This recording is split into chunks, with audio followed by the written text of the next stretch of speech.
Boa noite a todos, que Jesus nos ilumine e nos abençoe a todos.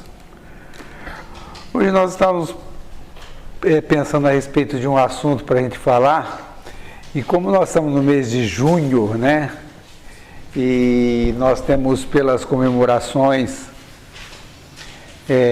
das nossas querida Igreja Católica, o dia dos três santos, né, Santo Antônio, São João e São Pedro, nós preparamos alguma coisa para a gente falar a respeito desses três espíritos, né, que vieram à Terra. Antônio de Pádua é o nome que Fernando Martins Bulhões, um português nascido em Lisboa, no dia 15 de agosto de 1195, né, 1195, resolveu, né, se colocar esse nome quando ele foi condecorado como padre, né, como um frei da ordem dos franciscanos. A sua família era muito influente, por isso ele estudou em colégios católicos, adquirindo assim grande conhecimento e assim grandes percepções dos valores, né, que uma criatura deve ter em seu coração. No ano de 1211, né, 1211, ele entrou para o convento dos frades Agostinho, na cidade de São Vicente de Fora. Santo Antônio tinha um conceito dentro dele, né, que a religião para ele, né, ele não conhecia com a aplicação dessa aritmética de ganhar dinheiro para a instituição a qual ele trabalhava, como tinha a maioria dos monges e dos padres onde ele trabalhava. Na realidade, o cálculo dele era diferente, né? Ele imaginava, assim como São Francisco de Assis, né, na realidade, que o amor que deveria se ter era o amor no coração e o amor pelas criaturas humanas. E assim, as criaturas mais pobres eram aqueles que eram preferidos por esta criatura humana. Ele desencarnou no dia 13 de junho, né, de 1231, com 36 anos apenas. Daí a motivação por esta festa que nós vemos no dia 13, né? A grande característica de Antônio de Pádua era realmente a mediunidade, né? Ele tinha mediunidade de cura, faziam curas assim realmente muito grande pela sua comunicação direta com o plano espiritual superior. E são vários os tipos de mediunidade que Antônio de Pádua tinha. A bicorporeidade é uma delas, a de estar em dois lugares ao mesmo tempo, né? Se perceberam que ele tinha essa mediunidade, e a igreja teve dificuldade um pouco de dar essa explicação, no dia em que ele estava, né, numa cidade da Itália, né, em Pádua, e foi até Lisboa para defender o seu pai, que havia sido julgado e condenado à morte. Ele compareceu no julgamento e defendeu o seu pai e conseguiu fazer com que ele não sofresse a pena de morte, e depois foi provado que ele na realidade estava na Itália, né? Isso acabou soando como um milagre, como algumas coisas que a Igreja Católica acabou orientando e falando que foi dessa maneira. Mas Antônio de Pádua é reconhecido, além de esses fatos de cura e pelo fato de bicorporeidade e outras aplicações da sua mediunidade, ele era muito conhecido pela sua oratória, né? Uma pessoa muito culta, uma pessoa muito sábia, fazia sermões maravilhosos. Quando o sermão era de Antônio de Pádua, Vinham os bispos, as pessoas mais importantes de dentro da Igreja Católica, para ouvi-lo falar. Padres vinham de longe para ouvir, freiras, as pessoas mais nobres, enfim, todo mundo se deslocavam de grande parte para ouvir os sermões desse ser. Esta é a razão dessa criatura que nós temos a sua comemoração no dia 13, né, desse mês. No dia 24 nós temos a comemoração de São João, né, que é João Batista. Muitas pessoas acham que na realidade é João Evangelista, mas não é, João Batista. João Batista, ele era primo de Jesus, né? Jesus disse que de todos os nascidos de mulher, João Batista era o maior das criaturas que já haviam na terra. Esse espírito é um dos espíritos que mais tem contribuído com a evolução da criatura humana através de reencarnações sucessivas no meio dos homens. Antes de Jesus e depois da vinda de Jesus, ele reencarnou várias vezes, auxiliando as criaturas e trazendo um desenvolvimento a Jesus. O Cristo o encarregou de ser a criatura que faria o alerta, né, sobre as mudanças que deveriam se operar dentro das criaturas humanas para que elas tornassem mais receptivas, para que elas pudessem perceber um novo nível da mensagem que seria administrada por nosso Senhor Jesus Cristo. Pelo novo jeito de ensinar, pelo novo jeito de aprender que as criaturas teriam que ter para perceber a mensagem divina que estava chegando. Por isso, esse Espírito foi encarregado de dizer aos homens, né, a respeito daquilo que deveria fazer. E ele vivia no deserto da Judéia, dizendo às criaturas que chegou o tempo de endireitar os caminhos, de modificar os seus caminhos, porque era chegado o tempo e a hora, e por isso era preciso arrepender-se dos seus pecados. Porque aquele que vinha após ele, ele mesmo não era digno de atar as sandálias, que era necessária uma modificação na forma de agir, na forma de pensar, elevar os padrões para poder entender a mensagem divina que o Cristo traria. João Batista foi degolado, né? E passou para o mundo espiritual dessa maneira.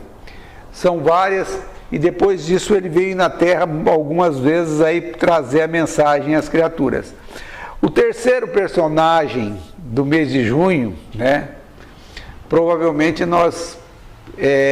foi Simão Pedro.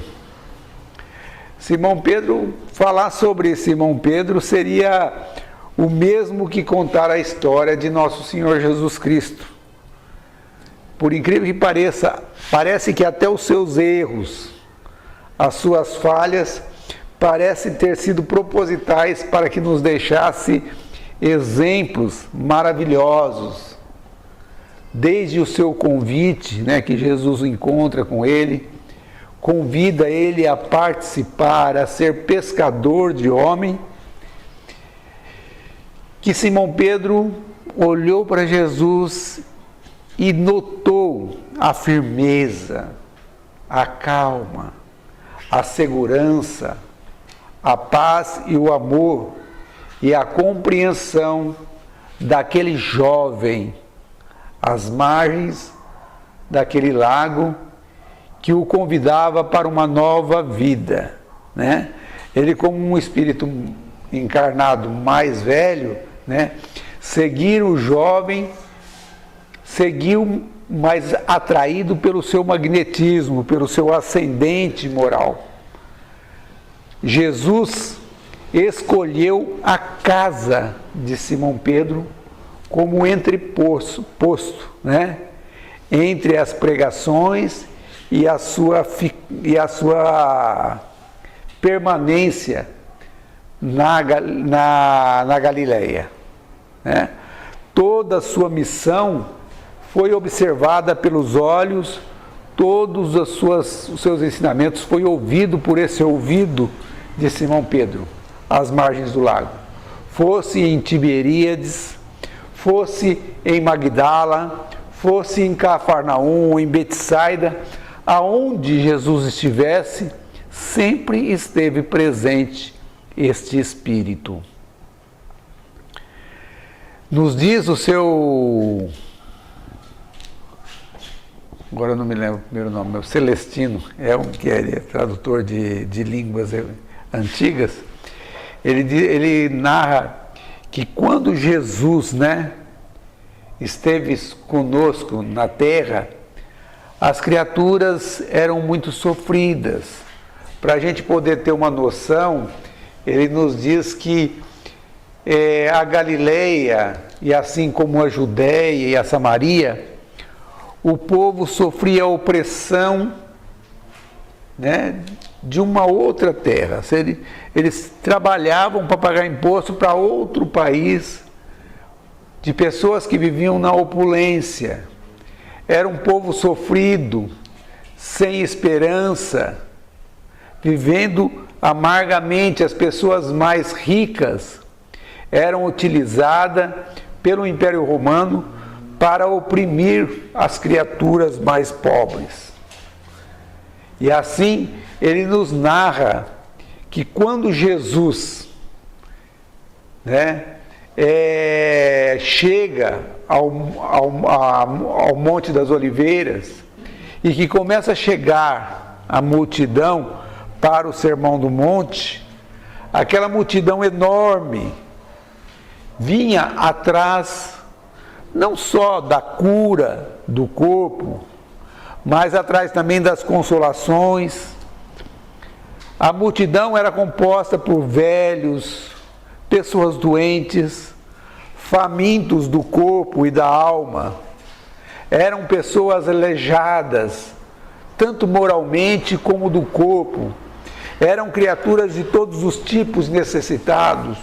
Junto à multidão nós tínhamos pessoas altamente perseguidas, que eram os leprosos, as pessoas que tinham qualquer problema de pele, as pessoas que tinham problemas, qualquer desvio mental, eram tratadas com preconceitos. As pessoas que tinham problemas mentais eram tratadas como pessoas endemoniadas, né? E por volta nós vamos ver também chegando, junto com essa multidão, aqueles que se interessavam justamente porque o Cristo falaria sobre os seus interesses, né? Falaria à multidão que era escrava deles. Nós vamos ver os doutores da lei, os soldados romanos, os comerciantes, os cobradores de impostos, as senhoras das cortes, né? Juntamente misturado ali com as prostitutas e com todo mundo.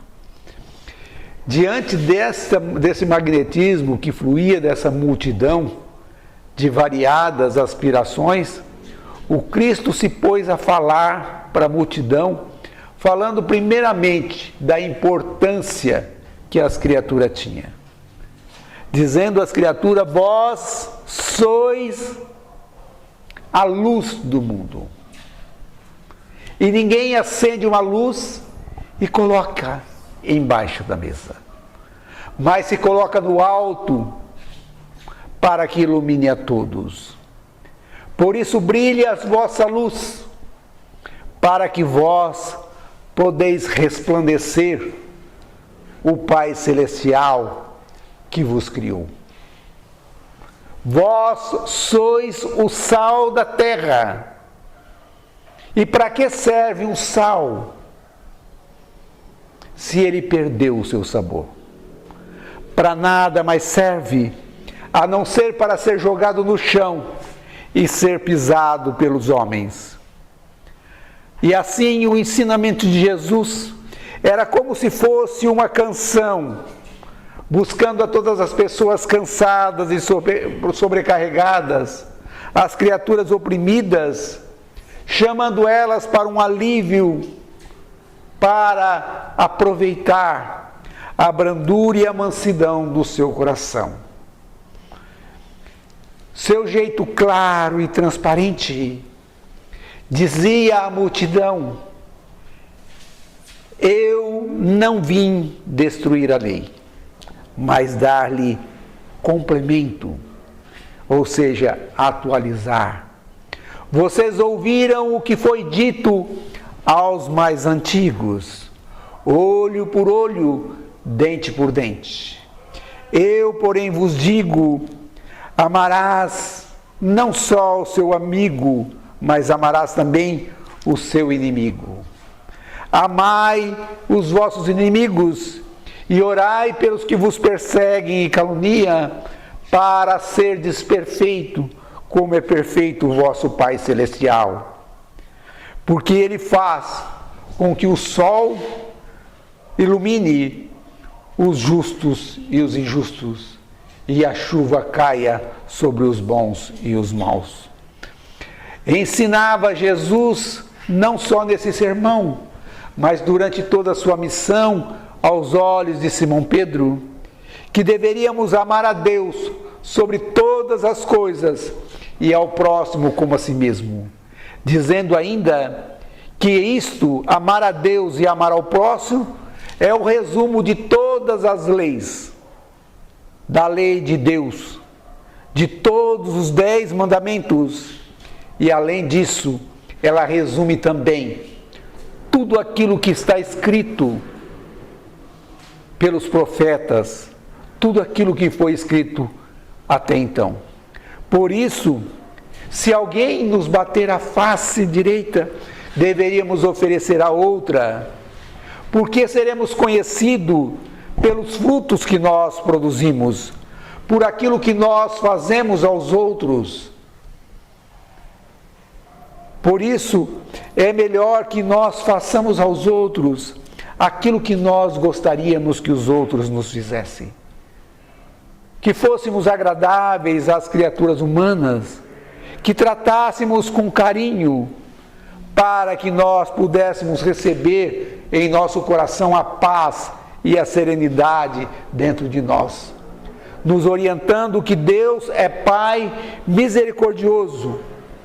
Por isso não deveríamos viver ansiosos, angustiados pelo que comer, pelo que beber, que deveríamos observar as aves dos céus, que não semeiam, que não ceifam, e o Pai Celestial a sustentam.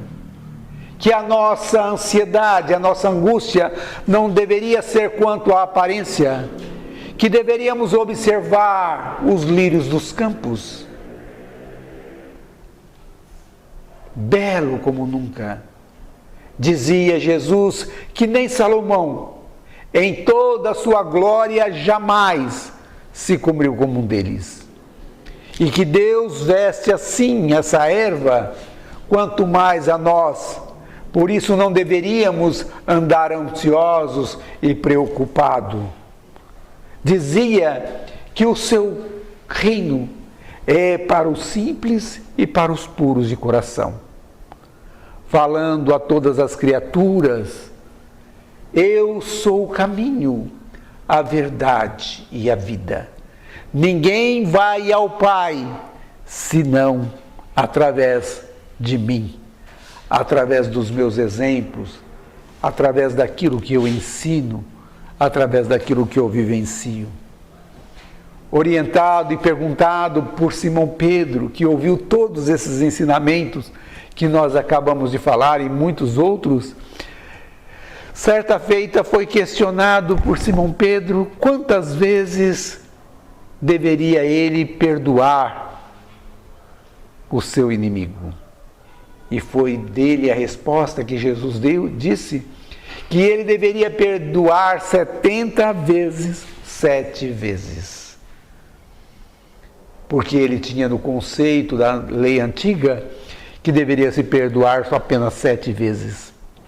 E Jesus lhe traz o conceito de que ele deveria perdoar para sempre cada ofensa, perdoando os seus semelhantes.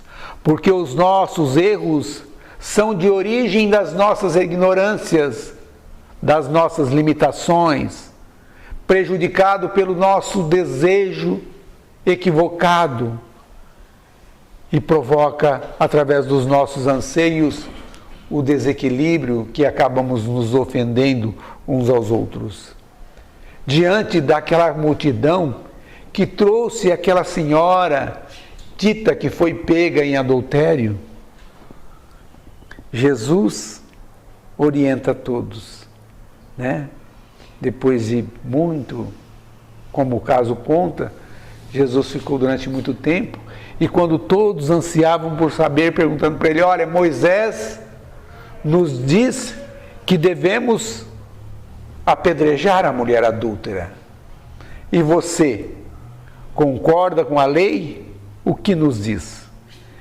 E Jesus, então, olhando para eles, disse a frase que mudou os estatutos de lei do mundo inteiro, tornando mais maleável, tornando as criaturas mais vigilantes para julgar as pessoas que caíram em erro.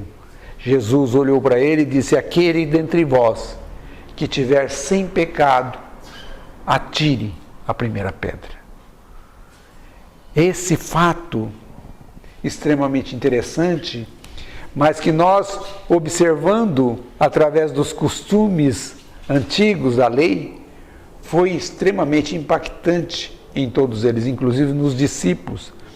Nós temos alguns relatos de Humberto de Campos, que tanto João, né, o discípulo mais amado, o discípulo mais...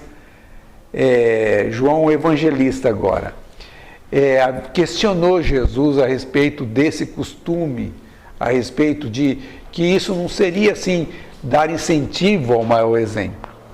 Mas Simão Pedro questionou Jesus duramente: Senhor, mas isso daí o Senhor vai deixar uma brecha para um mau costume, né?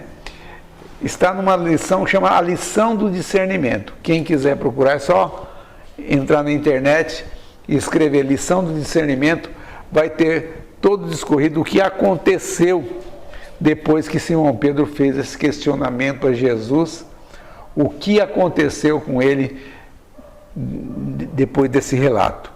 Mas Simão Pedro, voltando, né, às suas andanças e os seus encontros com Jesus, nós vamos perceber que Simão Pedro foi aquele espírito que encontrou com Jesus numa hora de extrema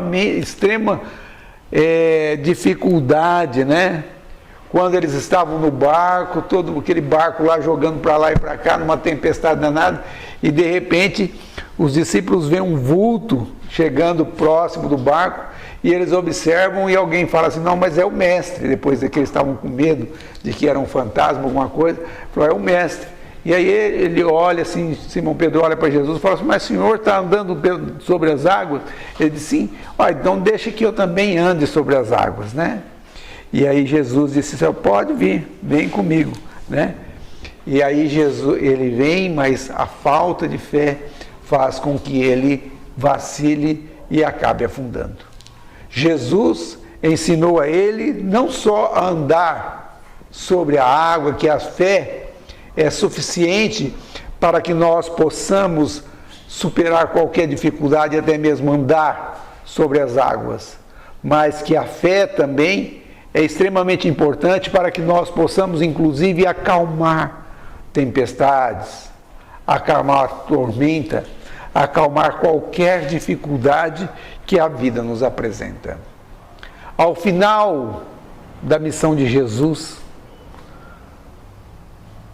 naquela noite onde teve a ceia, na casa de Maria, mãe de João Marcos, nós vamos ver Jesus orientando os discípulos e orientando Simão Pedro a respeito de muitos ensinamentos que hoje a doutrina espírita nos traz clara para nós, dizendo que há muitas moradas na casa do Pai. E Jesus, inclusive, diz a Simão Pedro que ele iria antes para preparar o caminho para todos eles. E aí Simão Pedro diz aí, mas Senhor, para onde o Senhor vai? Que eu não posso ir contigo. Eu irei para o Senhor aonde o Senhor quiser. E vê quando Jesus fala para ele, olha, em verdade eu te digo, né, que hoje mesmo você me trairá 3 vezes. Não é verdade? Antes que o galo cante. E quando os discípulos nessa ceia fazem um questionamento a Jesus a respeito de qual dentre eles seria o maior para tomar aquela liderança provisória, Jesus então dá a lição maior, a lição que hoje todos nós estamos aprendendo a respeito da liderança, que o maior líder, que o melhor líder é aquele que serve, é aquele que é útil. Até pouco tempo nós imaginávamos, né, que o líder é aquele que grita mais alto, aquele que manda, aquele que fala, que faz assim, que sabe o jeito que faz.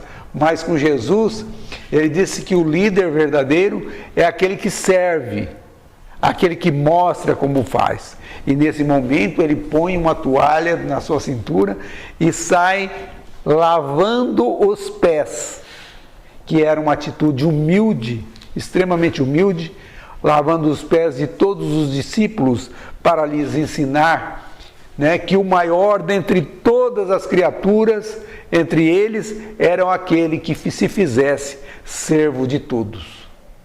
E após essa ceia, Jesus, logicamente, sentiu necessidade de comunhão com o Pai pelo momento que estava chegando, que ele sabia da crucificação, pediu a orar, que gostaria de orar e convidou para levar alguns discípulos contigo. E dentre esses discípulos estava justamente Simão Pedro, que foi junto novamente com Jesus, né?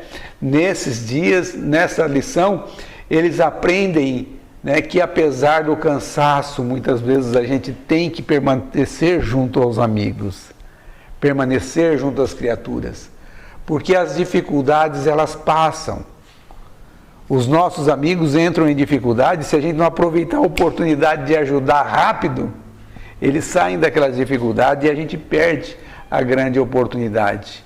Por isso é necessário que nós nos atiremos diante da oportunidade de ajudar alguém o mais rápido possível para que nós possamos auxiliar. E foi o que aconteceu com eles, dormiram 1, 2 vezes, apesar de Jesus pedir a vigilância. E quando os soldados apareceram, todos fugiram, né? Todos fugiram.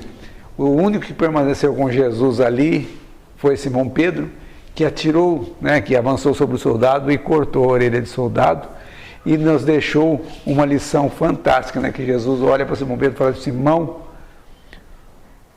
certo? A espada que hoje fere, com a espada que hoje você fere, amanhã você será ferido. E pega, dá a lição a Simão Pedro e devolve a saúde ao soldado, né? Além dessa atitude, nós vamos ver que ele presenciou a grande hombridade de Jesus e a grande coragem de Jesus quando olha para os soldados e pergunta: quem procurai? E os soldados disse: a Jesus de Nazaré. E Jesus olha para ele e fala: sou eu. Se é a mim que procura, deixas esses que estão comigo ir embora. O soldado então fica pasmo, porque as pessoas que eram procuradas pelo Império Romano normalmente sofriam castigos atrozes e quase certa era a morte. Por isso ninguém se declarava ser a pessoa procurada, procurava fugir. Então novamente Jesus pergunta a eles: a quem procurais?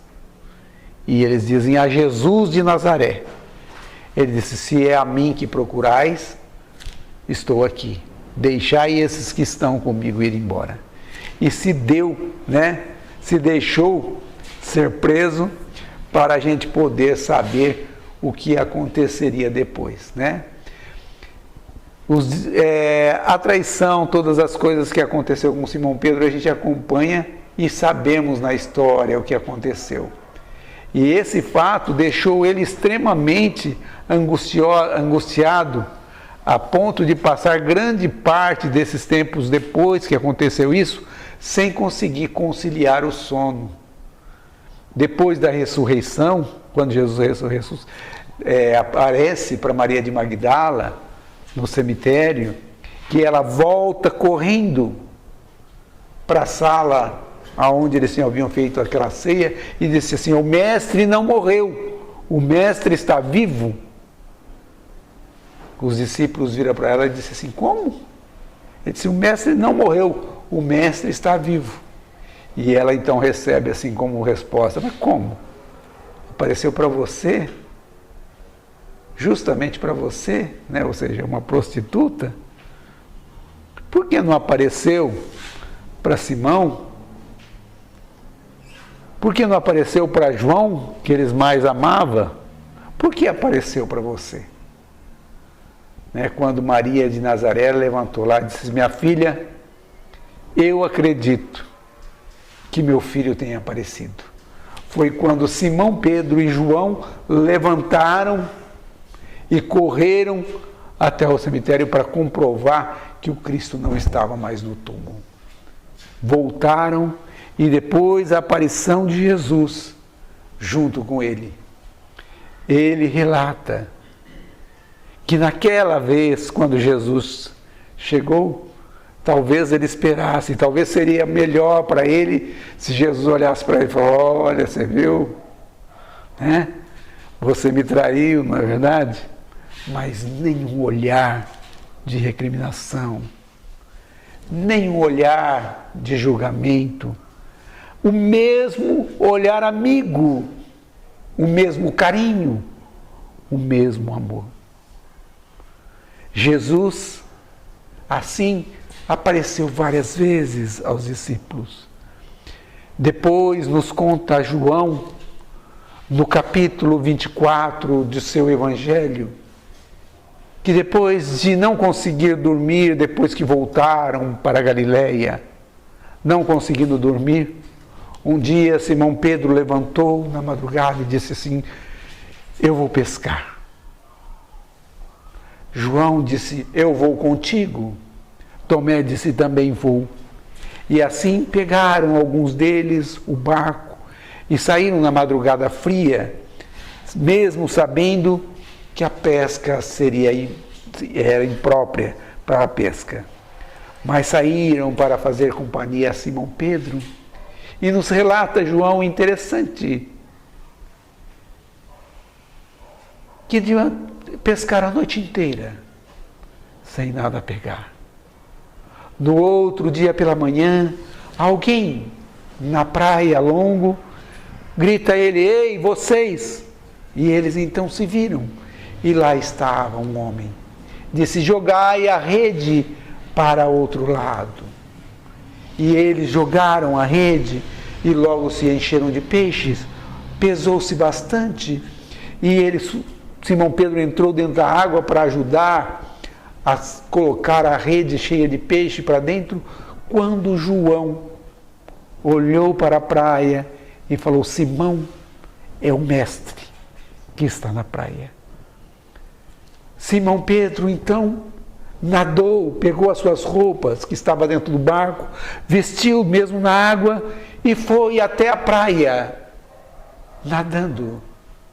Nos relata João que quando os demais chegaram, sobre uma pedra, embaixo de uma pedra, havia uma fogueira aquecendo uma pedra. E sobre a pedra existiam peixes e pão. Nos relata João em seu Evangelho que aquele homem, o mestre, repartiu o pão da sua maneira, como ele fazia, dando um pedaço para cada um. Todos se alimentaram sem nada dizer. O silêncio era muito grande. Simão Pedro estava muito angustiado. De repente, o silêncio foi quebrado. E Jesus diz: Simão, filho de Jonas, tu me ama mais do que estes? Simão Pedro, extremamente angustiado, deve ter pensado: era preciso ele voltar para saber se eu amava.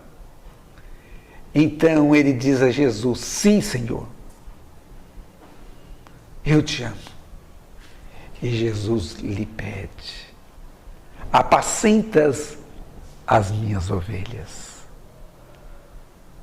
Fez novamente o silêncio, quando de repente foi quebrado novamente, e Jesus lhe pergunta pela segunda vez: Simão, filho de Jonas, tu me amas mais do que estes? E então João diz que Simão Pedro começou a chorar. Ele disse: Senhor, eu te amo e tu sabes que eu te amo. E pela terceira vez, Jesus lhe pergunta: Simão, filho de Jonas, tu me amas mais do que estes? E ele então, chorando, abaixando a cabeça, disse: Senhor, eu te amo mais do que tudo.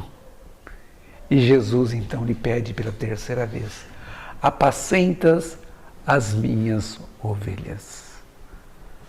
Quando Simão Pedro levantou a cabeça para vislumbrar aquele rosto e talvez lhe pedir desculpas, ninguém mais estava à sua frente.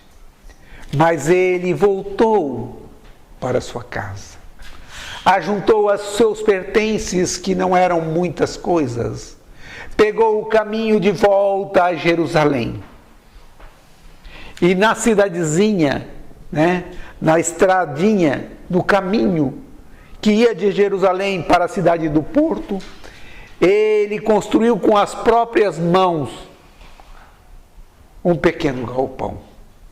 Ajudado pelos discípulos, começou a oferecer um copo de água fria, um copo de leite, um prato de sopa, abrigo às pessoas necessitadas, acolhia doentes de todos os tipos para tratar naquela casa.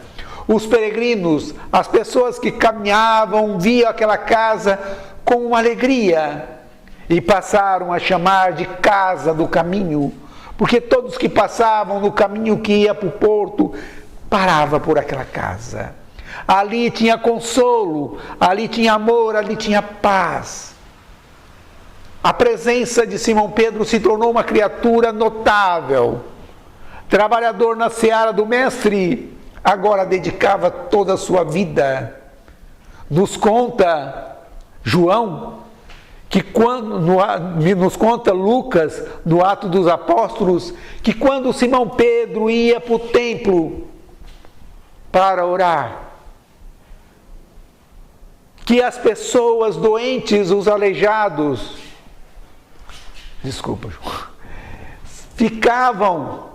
saíam, deitavam no chão, para que pelo menos a sombra do apóstolo os tocasse, para que eles ficassem curados. Trabalhador até a última hora. Para quem quiser saber mais, existe uma história contada, uma história verdadeira, contada por Humberto de Campos, irmão X, que traz como nota Natal do discípulo, que conta a história do finalzinho da vida de Simão Pedro e da sua vida no mundo espiritual. Vale a pena ler, vale a pena pesquisar e olhar para que nós saibamos o que este discípulo de Jesus fez. Esse espírito que hoje nós temos na nossa cidade como nosso padroeiro, né? E pedimos a Jesus que o abençoe e rogamos ao nosso querido Simão Pedro que nos proteja e que nos ampare do mundo espiritual, para que todos nós possamos utilizá-lo também como exemplo de trabalhador na seara de Jesus. Que Jesus nos abençoe a todos.